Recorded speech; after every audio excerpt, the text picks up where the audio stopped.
Rajnath Singh is likely to make the announcement that Harshvardhan is the chosen one. Let's cut across live. जो कार्यकर्ता gate में व्यवस्था में थोड़ा सा विजय गोयल जी को आने दे अंदर।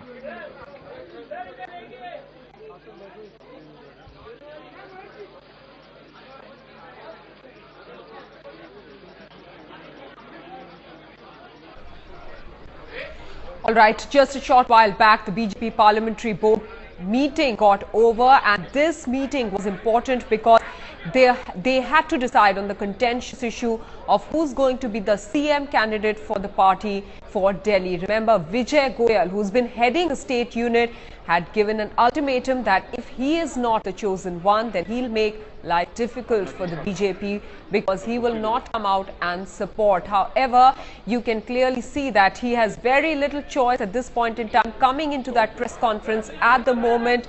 What we also understand from our sources is that certain promises have been made to him, which could mean that he could perhaps be accommodated in the Rajya Sabha at some point in time, and therefore he has been asked to make way graciously for Harshvardhan to be the BJP's chief ministerial candidate for Delhi.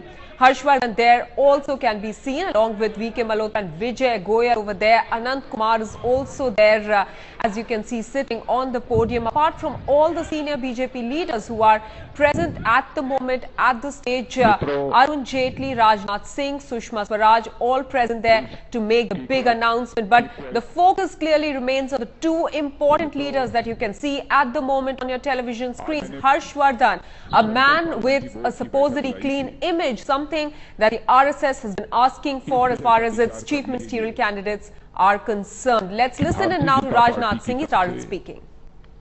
Delhi प्रदेश के चुनाव में chief ministerial candidate कौन होगा, सभी पहलुओं पर विचार करने के बाद सेंट्रल पार्लियामेंट्री बोर्ड ने सर्वसम्मत फैसला किया है कि डॉक्टर हर्षवर्धन को भारतीय जनता पार्टी की तरफ से दिल्ली विधानसभा चुनाव में मुख्यमंत्री पद के प्रत्याशी के रूप में प्रोजेक्ट किया जाना चाहिए। जहां तक डॉक्टर हर्षवर्धन का प्रश्न है, डॉक्टर हर्षवर्धन ने पार्टी प्रेसिडेंट के रूप में 5 वर्षों तक बहुत ही खूबसूरती के साथ अपनी जिम्मेदारी निभाई है और पार्टी को एक ऊंचाई दिया है। जब दिल्ली में भारतीय जनता पार्टी की गवर्नमेंट थी, उस समय भी हेल्थ मिनिस्टर के रूप में इनके परफॉर्मेंस की चर्चा केवल दिल्ली प्रदेश तक ही सीमित नहीं थी, बल्कि सारे देश में हेल्थ मिनिस्टर के रूप में जो उनका एक्सीलेंट परफॉर्मेंस रहा है उसकी चर्चा रही है। श्री विजय गोयल, जो हमारे भारतीय जनता पार्टी दिल्ली प्रदेश के अध्यक्ष हैं, कल उनसे भी बातचीत हुई थी। उन्होंने कहा कि डॉक्टर हर्षवर्धन को यहां के मुख्यमंत्री पद के प्रत्याशी के रूप में प्रोजेक्ट किया जाना चाहिए और उन्होंने कहा है कि निश्चित रूप से हम यहां पर वह सरकार बनाएंगे। श्री विजय गोयल ने भी अपने 9 महीने 8 महीने के कार्यकाल में भारतीय जनता पार्टी की जो सक्रियता इस दिल्ली प्रदेश में बढ़ाई है, आज सभी का आकलन यही है कि भारतीय जनता पार्टी इस विधानसभा के चुनाव में निश्चित रूप से विजय हासिल करेगी और यहां पर भारतीय जनता पार्टी की ही सरकार बनेगी। मैं डॉक्टर हर्षवर्धन को आज भारतीय जनता पार्टी के द्वारा चीफ मिनिस्टरियल कैंडिडेट प्रोजेक्ट किए जाने के परिणाम स्वरूप अपनी तरफ से भी हार्दिक बधाई देता हूं और अपनी पूरी सेंट्रल पार्लियामेंट्री बोर्ड की तरफ से भी हार्दिक बधाई देता हूं। और मैं आदरणीय अडवाणी जी से मैं अनुरोध करूंगा, कृपया 2 बातें आशीर्वाद के।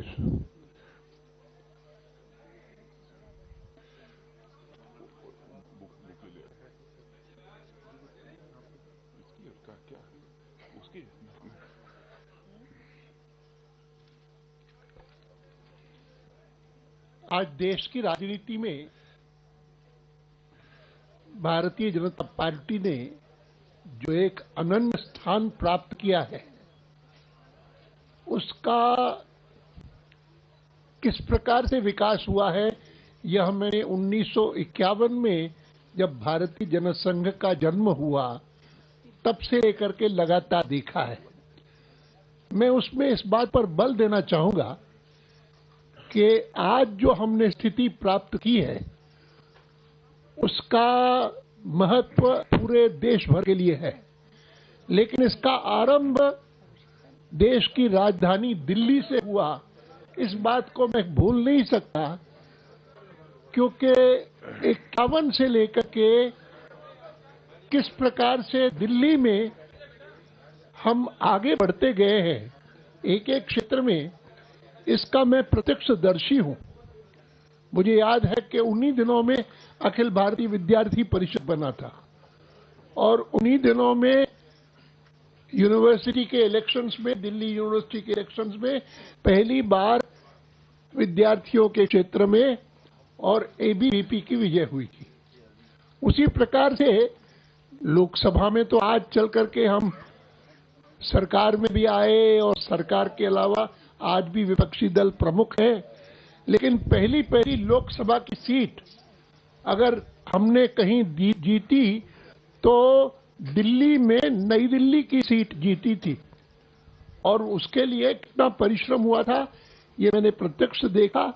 यहां तक के मतदाता इस स्थिति में पहुंच गए कि भाई आप तो 6 बार आ चुके हमारे पास और हमने हमेशा कहा हमको आपको ही देंगे और किसी को नहीं देंगे। और इतना ही नहीं तो उसके बाद 58 में कॉरपोरेशन पहली बार बनी, तो कॉरपोरेशन में भी विजय तो नहीं मिली, लेकिन लगभग कांग्रेस के बराबर हम पहुंच गए और किसी थे मिल करके और मेयर अपना चुन लिया, ये भी सब हो गया।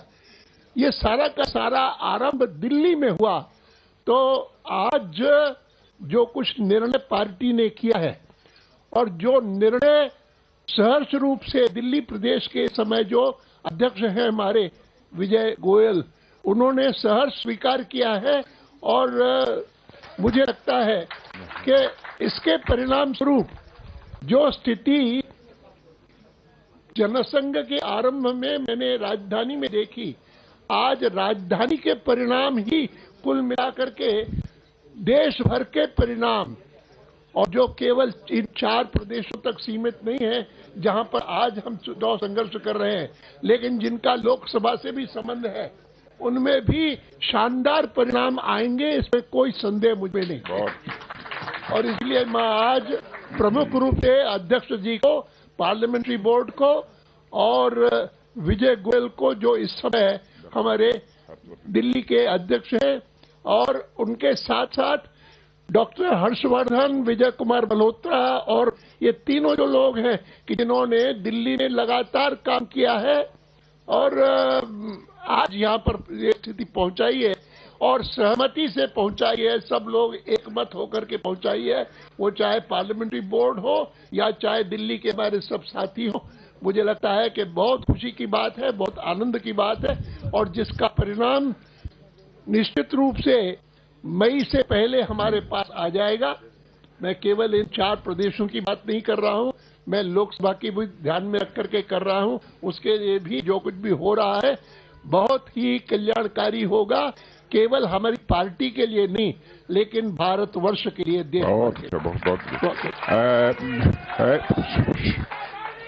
शांत पंत, ये मैं श्री विजय गोयल और डॉक्टर हर्षवर्धन जी और विजय कुमार जी मल्होत्रा तीनों यहाँ पर आ जाएं। आइए विजय जी, ले आइए। यहीं पे देंगे ना सबको।